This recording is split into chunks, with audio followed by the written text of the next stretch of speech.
de qualquer maneira, cada uma na sua peculiaridade, né? O importante é a gente querer fazer essa integração, né? Por isso que é um lugar que obviamente, que se presta muito quando falamos da superfície, das fases lunares, quando vamos aplicar, né, empreendimentos, né, da vida realizada, mas dentro de uma dimensão psicológica, uau! Socorro! Muito, é muito. Se não, o trabalho de uma vida, eu diria. Isso porque eu me dedico apenas 8 anos, tá? Imagina se fosse menos, hein? Ou mais, né? Quando eu chegar, ó, um cabedal bem grande. Quando eu chegar aí com o Ivan, com a Debbie, aí a gente vai poder falar. Escrever um livro, né? Para poder dar esse significado da gente a entender melhor. Isso aí. Mas eu aqui posso ficar falando da Lua todo o tempo, eu quero dar chance para os outros colegas aí fazerem perguntas. É encantador mesmo, eu também sou uma apaixonada por isso.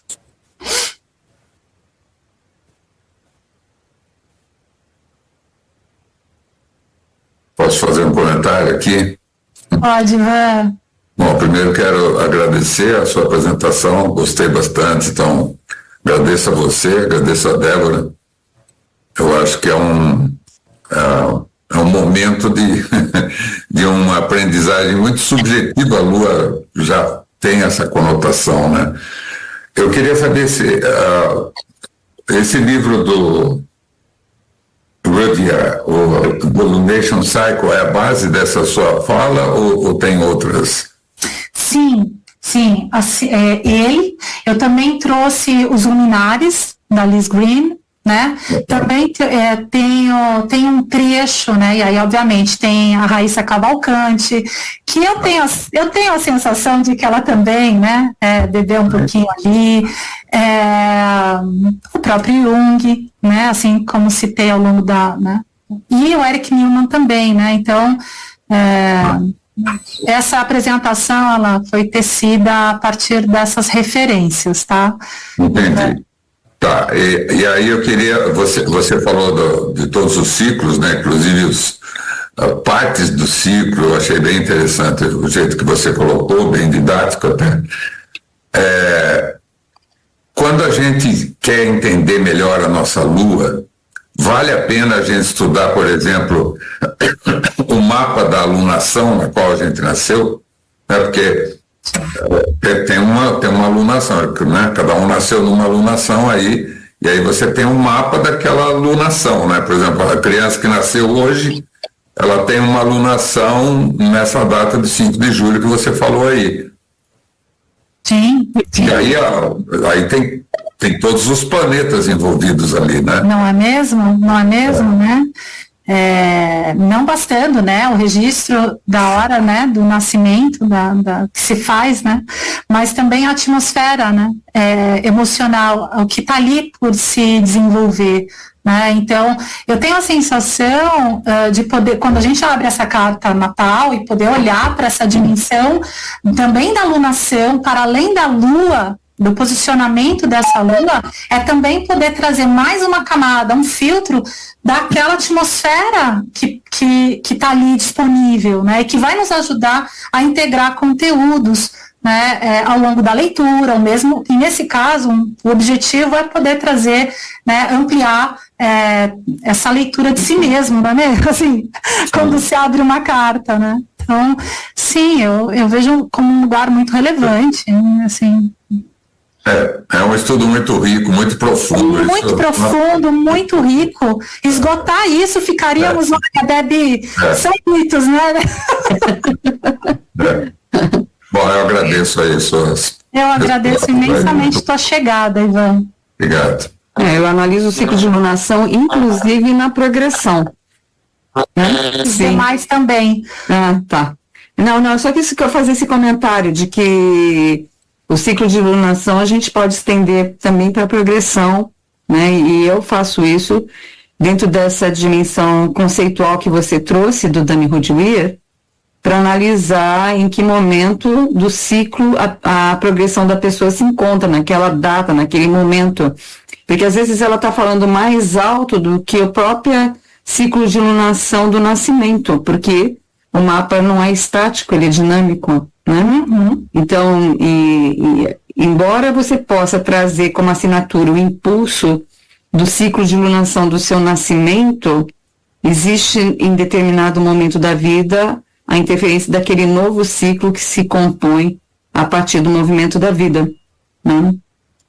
Então, eu também uso o ciclo de lunação na progressão, na direção de arco solar, né?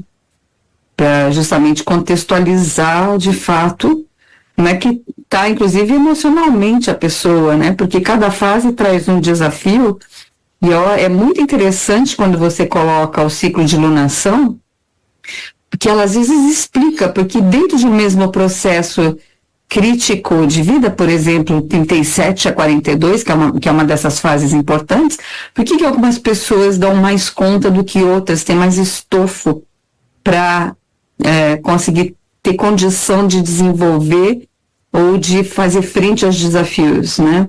E outras pessoas capitulam ou têm menos, digamos, ferramentas disponíveis ou menos atitude para fazer frente a esses desafios. Então, quando a gente observa o ciclo de lunação junto com isso, também ela traz muita informação que é importante até para a gente estar dialogando com os clientes, né? A qualidade, né, desse encontro, não é mesmo, Débora? Exatamente. De como chegar, né? Na psicologia a gente trabalha muito essas questões, né? Isso já é a turma mais avançada, já terceiro ano que a gente trabalha. Mas realmente fazendo, e faz todo sentido. Então isso tudo que você trouxe é muito rico e muito precioso nesse sentido, para acrescentar uma camada de compreensão para as pessoas de que essa dinâmica é muito importante, né? Esse diálogo, essa dança, né, de sol e lua e terra, na verdade, né? Ela influencia demais a gente, né, enquanto ser humano. Débora, quando você fala de 37 a 42, é uma fase da lua progredida? É isso? É uma fase da vida da gente, né, pelos setênios, né? Se você pensar nos setênios da antroposofia, né? Nessa fase a gente tem uma série de aspectos acontecendo, né? A gente tem a quadratura Plutão-Plutão, a gente tem a oposição Urano-Urano, né? Netuno-Netuno, você tem a Lua progredida, que também está normalmente em quadratura no começo do ciclo, e no final do ciclo, lá pelos 52, 54, vai ter o retorno lunar. Então tem todo esse trajeto. Então tem uma série de, digamos, aspectos acontecendo, né? E quando você olha na progressão, também tem muitos aspectos acontecendo com os planetas natais, né? E esse ciclo de lunação, que você pode considerar de dois jeitos, o ciclo da Lua em relação ao teu Sol natal, ou o ciclo da Lua e do Sol dinâmicos em progressão. E aí são dois aspectos para você considerar, para analisar e verificar como isso está se dando. Então, a gente tem muita coisa acontecendo nessa fase de vida, né? Então, se a gente pegar os setênios da antroposofia, que é o que eu uso, né? Essa é uma fase chave. Eu só usei ela como exemplo porque ela é muito forte, né? Então, é interessante, né? Se não me engano, até uma vez a gente conversou a respeito disso, né? Dentro dos setênios existem também essa atitude de Saturno, mas não é de estruturação, é disruptiva, né? Porque a gente tem Urano aí no meio, né? O Urano tem o mesmo ciclo de 7 anos. É uma etapa muito disruptiva, que se não tivesse estofo para dar conta, né, daquilo, né, pode ser... E o ciclo, os setênios, na verdade, todo mundo lembra de Saturno, que era o que o Steiner usava na época, porque o Urano era muito recente a descoberta, mas o meu mestre, que foi o Lidberg Pessoa, ele desenvolveu junto com o Dr. Gerardo, que era um médico antroposófico, a análise pelos ciclos de Urano, que também são ciclos de 7 anos. E eles são disruptivos mesmo, né? Então, é essa questão de você olhar para esses dois ciclos simultaneamente, né? Porque podem ser bastante desorganizadores também, né?